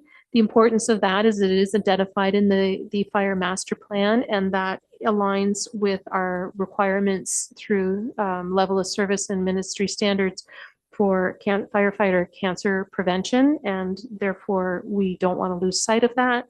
And then the last is the paving of the Glencoe parking lot. When it was originally requested in 2024, it is still gravel and provides drainage issues, and also for maintenance of the trucks and entering of debris into the facility. And the anticipated cost budgeted request for that is $90,000. And that project, if it was to be moved up as a priority by council, would become a conversation for debenturing, for external or internal financing. And I do have the fire chief and Kevin here to answer any questions as to the scope and why these are considered priorities or proposed priorities for 2026.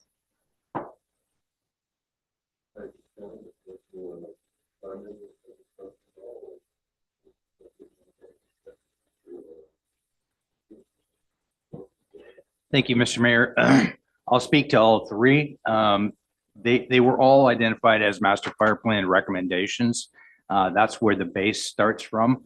The doors and windows, obviously, that's been from use over the years. And I mean, right now, it's the door frames are severely damaged because they get caught by the wind. It's very open there. As soon as you open them up, it takes them, and we constantly bend the hinges back into place. But really, the proper fix is to repair them. And the windows were identified in the master fire plan as a 2022 recommendation as well as the bunker gear storage room construction and paving of the parking lot. All 3 master fire plan recommendations. We just want to make sure they remain on the radar and that they don't get lost.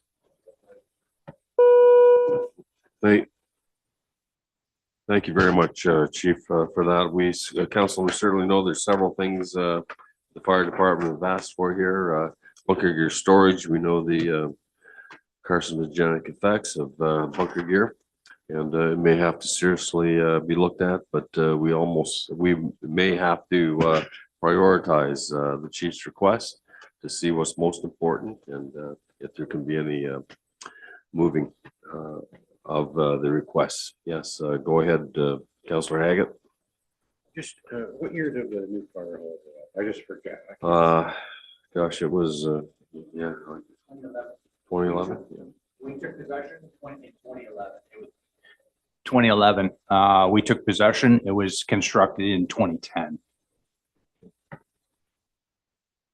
That's all. I just couldn't remember. Deputy Mayor. Just wondered if we get, thank you, Mayor Mayhew. Just wondered if we could get a bit of information on the bunker gear storage room. How big is it? Where is it going?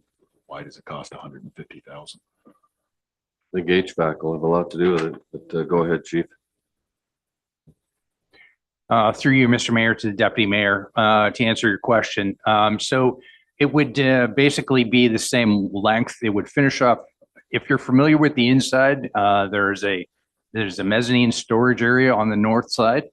It would be a continuation of that right along the entire wall. So we would construct the negative pressure bunker gear storage room on that wall using the same construction techniques as you presently have, just to keep the building the same. That is one of the main reasons for the higher cost. But at the same time, we gain that storage on top as a storage area, and in the bottom as a proper gear storage area. And there would be another entrance in there to facilitate safer response into the hall and out into the apparatus space.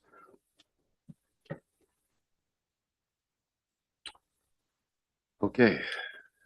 Anything else? And we'll move on.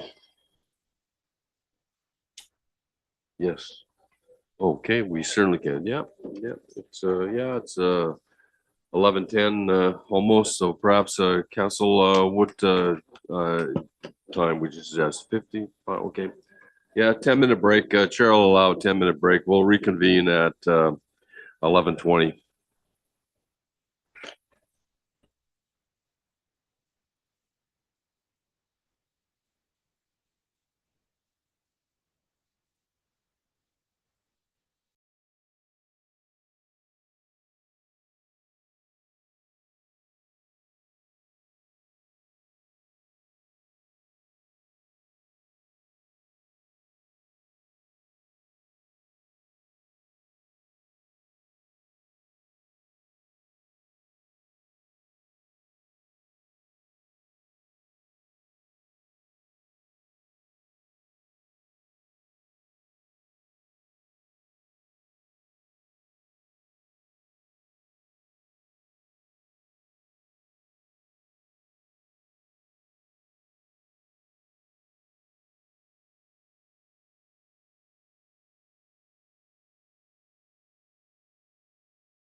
Council, we'll call the meeting back to order. We appreciate that break, staff do. They put a lot of work on that. I have chatted with Denise during that break time.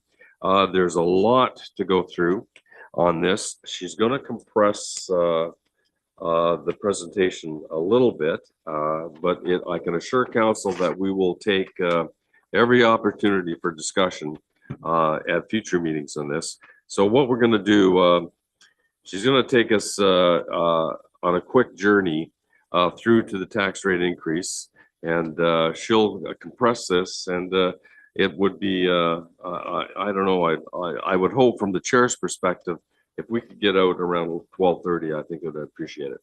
Okay. And Councillor Haggett, have you got a timeline that you're stuck with, Jody? 12:30. Okay. Yeah, we'll see what can happen. Yeah, if we're lucky, we can go. Denise, we're not going to ask you to go at warp speed, but we're gonna crank it up a little bit. Okay. Not a problem. Thank you, Mayor. I know finance is kind of dry, so I am grateful that we're doing this in the morning and not in the evening. I will try to put some animation into my voice as we move through the slides. Given the fact that council is seeing the budget, being introduced to the budget today for the first time, and there's going to be a lot of great questions, I would like to highlight a few things. So first of all, I would like to highlight what in this budget, the process in which I go through as the treasurer.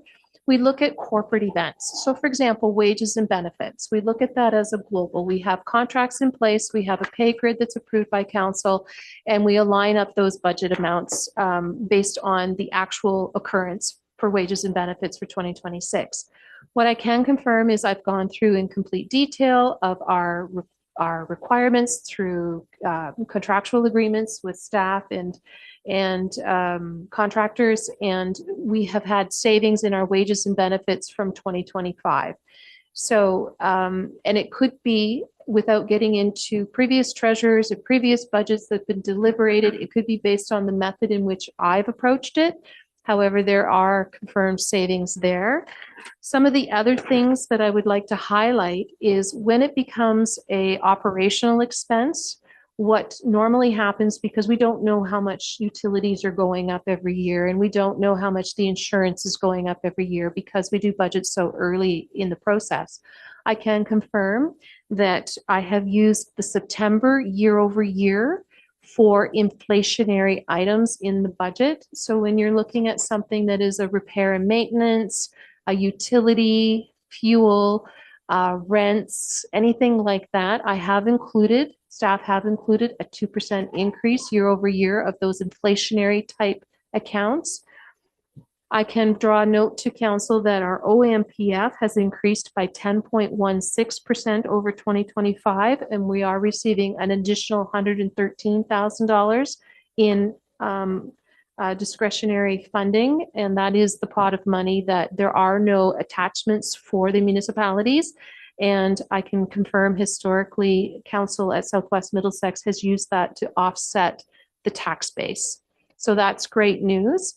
Going back a little bit to previous budgets and what I feel is important for council as they move through the deliberations, based on our assessment growth, we've had great assessment growth, almost 5% this year through assessments. And that is a direct correlation to reducing the tax rate. So if we didn't have growth in Southwest Middlesex, the tax rate would be considerably higher. So it is important to note that we are growing. We are a going concern in Southwest Middlesex, and the assessment increase have been applied to the proposed tax rate. If I take the proposed spending that the municipality that staff has put towards council for the municipality to spend this year, the $910,000 increase in operations, which is directly correlated to tax increase, that works out to be between $75,000, $85,000 a year. So as we're looking at budgetary cuts or increases to spending, that is about the magic number. And I do have my information live. So not perhaps for this council meeting, but as we dig in deeper to the details, I will be able to provide council with live up-to-date tax implications. But if we're looking at a project to perhaps defer or to change, $75,000 to $85,000 in spending is the magic number that we're looking at to have a 1% increase or decrease to the tax rate. So currently staff is proposing a 7.09% increase. And I would like to recall for council through our meetings in November and December. I know we had lengthy finance meetings where I took council through the financial statements, our current cash flow situation. We've introduced good updated policies on reserve funding, on cash management and debt management policies. Those are being applied in this budget. And historically, we have not included the interest on our internal debt financing. That is included here. I would like council to refocus their recollect and no longer call it internal debt financing, because as council is aware, we do have to go out for external debt. I have included the interest charges, and that works out to be about $275,000 if I hold at 3%. And of course, I have. Oh, I'm sorry. I apologize. You should have hit me. Sorry. Oh, we don't want to. I apologize. No, just gentle taps on the shoulder, not yeah. Sorry. So we're back at the presentation. We're back at the PowerPoint presentation. It is the 4th page in at the very front of your binder. I apologize. I assumed you were all inside my head. Okay.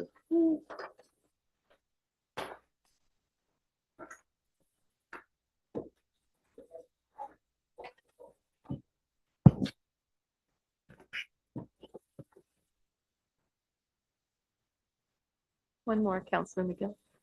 Just one more page. Thank you for that, Deputy Mayor. I apologize. So back to the $8.3 million. And so we're going to focus on this a little bit more before we get into the detail. So some of the highlights is we've done concerted efforts on making sure our wages and benefits reflect the actual contractual cost. I have applied for repairs and maintenance, we have applied a 2% COLA cost over last year, being September. And we have an increase in OMPF. The other thing that's an important factor into these numbers is the OPP costs have gone up. We'll remember last year there was a freeze, and this year it has been capped at 11%. It still is frozen at 11%, and all municipalities will be receiving that increase, and our OPP budget has gone up by $103,000. Quick question from Deputy Mayor. Did we receive grant money for the OPP last year? Yes, we did. And it's not forthcoming this year? No, it has been capped. So the actual cost, and I don't have it in front of me, but it was double digits. I believe we were 17%. I can bring that information back. So our true costs were much higher than this, and we are being capped. So there is a subsidy matching it to 11% increase only. So there still is identification from the provincial government that OPP costs are not as manageable for lower tier municipalities as what they would like. And they have given a subsidy or a grant, and it has been capped at 11% as a cost increase. Okay. So the other highlight is the debenture financing charges. So historically, those have been talked about as an internal debenture program. However, as council knows, that we are at a state where we're going to have to do some external financing, and that amount of $275,000 has been added to the budget. It's a conversation that we can no longer continue with the internal debenture program, and I have included a rate at 3% for all of our current projects that had been under the internal debenture program. And through working and different partners that we can have, I'm hoping to bring back thereabouts 3%, but there could be cost savings. But I feel that the $275,000 is a good benchmark for the budget. And that would be, so just the debt financing charges alone is about a 3.5% tax increase over 2025. So those are some highlights as to when we go through the budget and as council goes through the budget in their own time, keeping in mind repairs and maintenance, inflationary costs, utility costs, unless we have a better indication, have been estimated at 2%. OMPF has gone up as a revenue of 10%. And I guess we can say that that has offset the increase in OMPF, has somewhat offset the increase in expenses for the OPP charges, as well as we have that 3.5% tax increase just required in that 7.9 just for our change in strategy of debt financing. One thing that's not on here is insurance. I have been working with our broker, and I did find out just late last week that our insurance is estimated between 3 to 5% increase over last year. I have budgeted for 5%, and or insurance is working diligently to see if there could be savings and lower it to the 3%. So I'm really hoping that for the next budget meeting, there could be cost savings and reduction of that 7.9 or that 6.99% ask and bring that down to a more suitable amount. So those are the budget highlights. And if we go back into, the slide before, to the 2026 starting point, here I've highlighted, so the page before, one more before that, Councillor Haggith, one more before. Yep. I'm watching you. If we go into that page, so the Public Works has seen a great increase to the budget. And part of that is the province has taken over the recycling program, and Southwest Middlesex has historically entered into a recycling program. And I have my friend Mauro who can answer more on that. Historically, we've received a budgeted $500,000 grant through our recycling program. And with the changes through to the province, we have been working diligently, and we do not have more concrete information, and we are hoping to have that for the next budget. However, there has been a decrease in $400,000 through the revenues coming in through Public Works for the waste management through recycling, and that is a big hit to our budget. And we're hoping to have better information through our partners through Waste Management for the next meeting, and hopefully we can add back additional recycling revenues that will also help bring that 6.99% down. But currently Public Works is sitting at a 42% increase, with the major contributor to being the loss of that recycling grant. And again, we can go through the highlights in the budget and look at the other contributors, but for the most part, it's that loss of that $500,000. Sorry? That's a provincial, the province have That is correct. mandated that. Mauro, do you have any additional information you'd like to share at this time? No, I think you hit all the points. Okay. But every municipality is facing that challenge, I believe, in Ontario. If they were part of a recycling program, yes, because the province has taken it over. We don't know how the grant, if it will still continue to flow. We are not counting on it.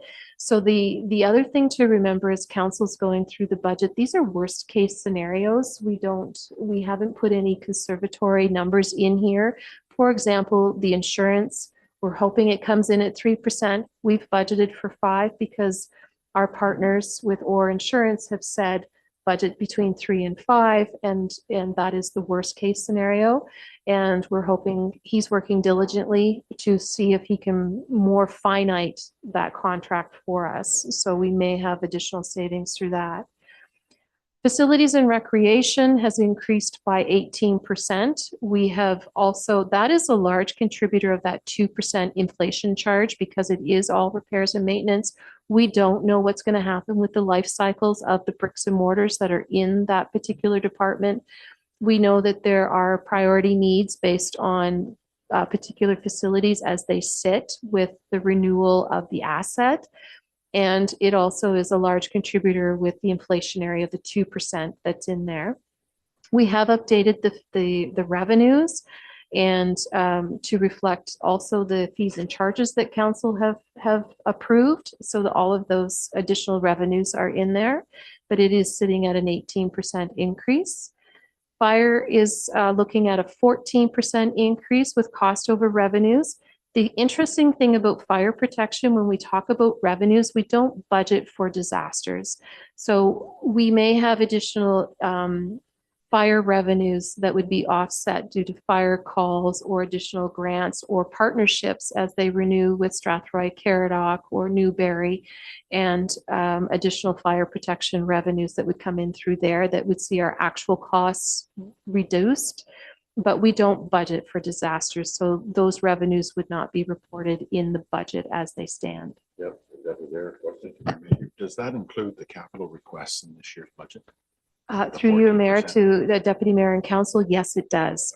So in these numbers has the tax base increase for each of the departments. And that, if I can remind Council from our earlier conversations, is $220,000. And that is almost a 3% tax request in these numbers and in this budget. The policing, you can see, is going up by 12%. That's that magic 11% increase with OPP costs alone, and then there's marginal increases operationally for that. Administration is, that is, I don't know what that is. Sorry, I apologize. The $200,000 would be part of the governance, and that would be part of the administration budget.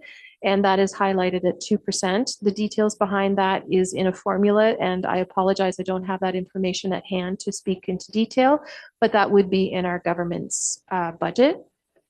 Wastewater management, or the waste management, also goes up with the public works, and it refers back to the costs. So our costs have actually gone up. Council will remember that council has decided to do the recycling costs for our commercial businesses, and that is reflected in there, as well as our anticipated costs for our waste management pickup is also estimated in there, and that comes in at 8%. The 200, sorry, go ahead. Yes, go ahead. Does our contract come up for renewal this year with Waste Management? Next year. Is it 27? I think it's 27. Yeah, through the mayor to deputy mayor, it's in 2027. 27. Perfect. Okay, thank you. The council budget has increased by 2%. The costs for the expenditures have held, and council, that 2% increase is through wages, stipends, and travel. Budget and planning has actually gone down because we have increased revenues. So we've increased our fees and charges, and the costs we feel have stayed the same or similar, as well as we don't know if we're going to have additional planning or development requests come in through 2026, but we feel that that number is a strong number. And through the additional revenues, we feel that we can reduce the percentage by 1% over the total overall budget. If we go into the particular sections, we can draw attention to council the particular items that we've included outside of the base budget requests.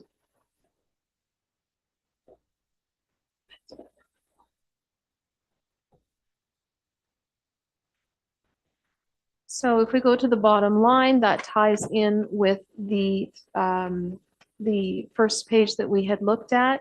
One of the items that, oh, I'm sorry, that is general government. So that is your third tab in your budget binder. They're not all the same.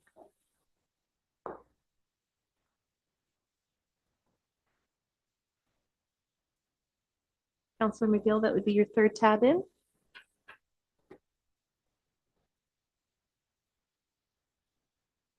Good to go. Everyone's got the page. Yeah, okay, Okay. proceed. One of the highlights that I would like to bring to attention is if we move down to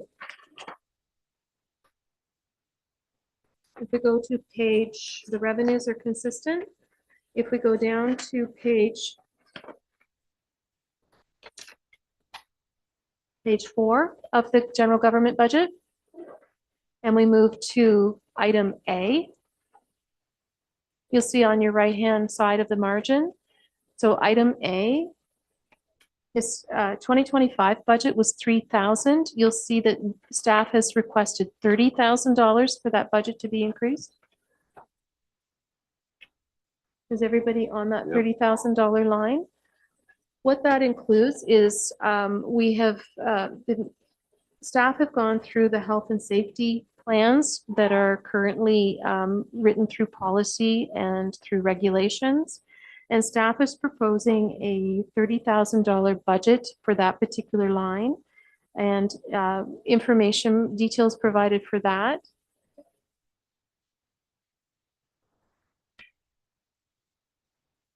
Are you there, Councillor McGill? We got it, yeah. We've proposed an eye wash station, and that would be in 3 particular locations for $7,500.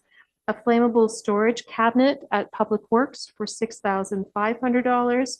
AED replacements due to expiry would be $7,500. And replacement of expired first aid kits at $1,260. And training for expired certifications and renewal of certifications of $7,000, bringing that budget up to $30,000. So that is a request that has been inserted into the 2026 budget that council would want to draw attention to.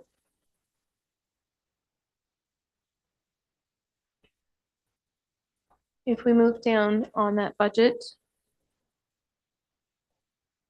the training and education has been modified based on actual expenditures. So there are savings that are being captured. That is the B column on page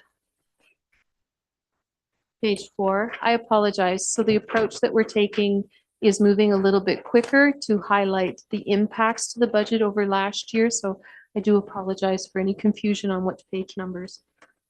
And I think now that I'm looking at the budget going forward for next year, I think I'm going to number each page so that it's a little bit easier for not only council to follow, but for me to follow.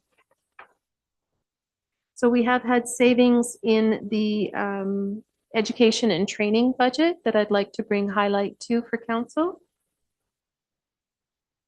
And then I'd like to bring highlight to council the number F. That is our IT budget, and that can be seen where last year, 2025, the IT budget was estimated at 175,000. I can confirm for you that that budgetary proposal was light last year, and our actual expenditures are over budget, and council will see that through the upcoming variance reporting for 2025. And the proposed budget of 192,000 is in conversation and in agreement with our Middlesex County partners who look after our IT and any IT request. So that amount has a significant increase over 2025 budget and is more reflective of our costs. And I can confirm that the 2025 proposed budget of 175 is over budget in our spending. We have also, council will know that we have an election year coming up this year. So additional spending has been requested in the governance of $20,000. And that can be broken down through, we have contractual agreements through DataFix of $7,700. We have Intel Byte of 12,000 contracted for the upcoming election, and voting kiosks of 1,200. So the anticipated election costs for this year are sitting at $21,000. So that is new information over 2025. And those are the highlights of the increased ask for governance for 2026 over the 2025 budget at a condensed overview.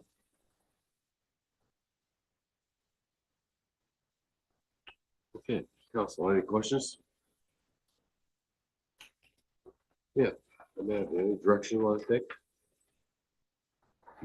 Just a request for council. So Denise, thank you for that compressed decision or presentation. I do know that we have similar items in other budgets that I know you want to review. I just want to flag, I am concerned about time because we do have an in-camera matter that we would hope to deal with before 12:30 as well.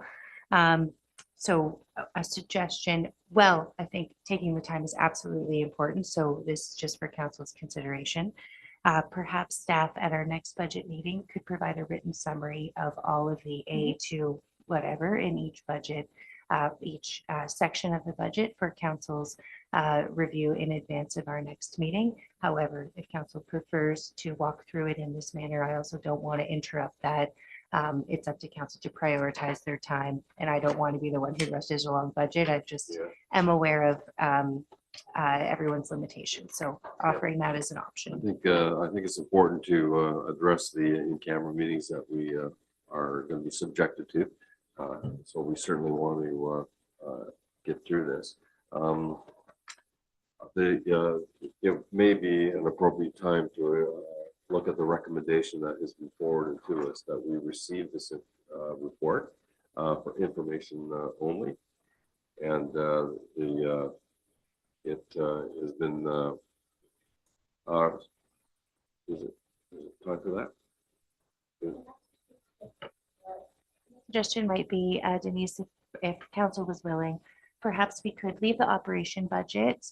It is here with highlights in the PowerPoint presentation, and we can provide additional information on those numbered items for our next agenda. I might ask our treasurer to focus on the tax implications and discussion before the receive and file. Okay. Motion was carried. And then, of course, any direction or further considerations from council, we could take direction on. Okay, so Denise, if we look at the tax implications, those elements that affect it most, and further to your comments, you said approximately $80,000 represents 1%. Is that correct? Yes, Mayor, that is correct. Okay, so council want to keep that in their mind, that every $80,000 that we can examine or approve or disapprove will have that impact on our tax rate increase. So proceed with that, Denise, as you think best. Okay. Fair enough. Thank you for that, Amanda and Mayor Mayhew through to council. If we go to, we're just going to pull up a slide in the PowerPoint presentation where it talks about tax impacts. And you'll see here, what I've done is I've taken a home that is assessed at, and it's important for folks who are in our audience or for our residents, the value of the home isn't the resale value, that is the assessed value. That amount has been used, and I apologize, that is the second last page in your PowerPoint presentation.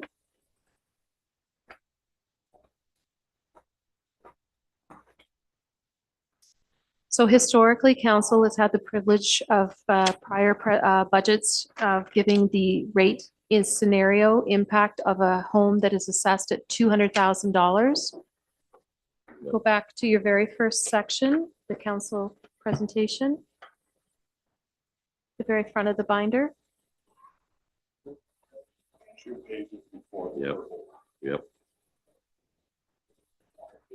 Yep. I want to thank Denise for that. In our chats, I know that it was important for council in the past years to know what the impact is, and this turns some of these larger numbers into the monthly commitment or annual commitment from the taxpayer. Go ahead, Denise. So if we take that assessed house of $200,000 residential and we apply the 6.9668% increase, it turns out the calculation would be $144 increase annually on their tax bill. This is the municipal portion. It is not taking into account changes to education or to deliberations. I do understand that the county has passed their budget. However, we're talking about the municipal portion only. So that would be a $12.07 change increase for the municipal portion to a residential assessment of $200,000.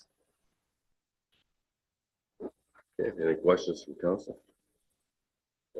Mark, go ahead. How much is the county increase this year? Well, 3.8, was it something like that? Yes, Yeah. something like that, yes.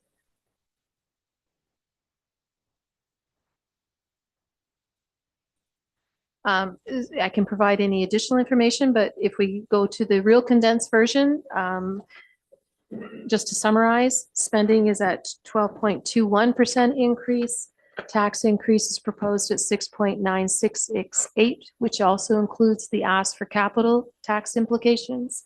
And then our growth over assessment is 4.78.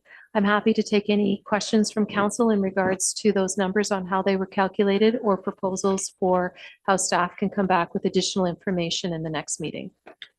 Okay, that is an important number that the growth that we've had, I think it gives credence to the developments that are forthcoming in our municipality. The residential developments are going to assist us greatly in the future years.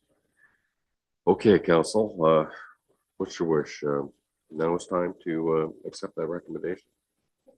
I think so. Okay. So council, there is a recommendation before you to accept the information that has been presented by Denise as information, and that the additional efforts to present to council the budget will come forward in our next meeting. The recommendation is before you that the council receive the budget presentation dated January 21st, prepared by the treasurer, titled Presentation of the Proposed 2026 Budget for Information Only. Is there a mover and a seconder for that? Councilor Schuldice, a seconder for that, please. Councilor Haggett, all in favor? Carried. Council, thanks very much. Denise, you did a great job of that. We want to commend you for that. I know, Amanda, I'm sure you had some assistance, added assistance in that as well. And it kind of clarified muddy waters. So it's Thank you, good. Mayor. Thank you, Mayor Mayhew. I'd like to extend that sentiment to all of our senior leadership. Couldn't have presented this budget without our collaboration and without their good efforts in decreasing costs and renegotiating contracts. And one last thought that I would like to leave for council as they review their the operating side. We have presented, in our opinion, a fiscally responsible budget. We have kept in mind of the priorities needed through capital spending, through the life cycle of our assets, and through negotiations of operating contracts to make sure that our increases are minimal. And we assure council that we have kept in the back of our mind in our presentation that the needs that are required by the municipality to operate are reflected, not necessarily the wants of individual departments. So I would like to remind council that we do feel that this is a very good, strong, fiscally presented budget. It is, and the chair certainly agrees with you. And the council, it often has been referred to as a meat and potatoes budget. There's not a lot of dessert in this presentation. Fancy things, we're right down to the basics, and I think that may be prudent for the times that we're currently in. Yes. Anything else? Yep. You may. Thanks, Mayor. Through you to council, I just wanted to make a closing comment that Denise has alluded to this at the outset of the meeting, but that should any councillor have any questions in the interim, they have questions about the budget or tax rate increases, please do feel free to contact Denise or I. We're happy to have those discussions. We know that this is just the first time you're seeing this, and it would only make sense that as you review it in more detail, you'd have some questions. I do want to highlight also on the agenda, and I know it's coming up, we have tentatively scheduled a second budget meeting for February 11th at, I believe it's 9:30 a.m. So something for you to consider if you're available, and we can always look at that date if need be. But that's kind of the timeline we're working towards. And then finally, also want to thank Council for your attention and Denise for her hard work putting this together. And we're here to support Council through the process as much as we can. Thanks, Yep. Mayor. Thank you. Amanda, then a motion to go in committee of the whole in camera at what's the time? Yeah, 12:02. Is there a mover and a second for that, please? Councillor Haggett. Deputy Mayor Schuldice. All in favor? Good. Council will move from open session to closed. Thanks very much, staff. And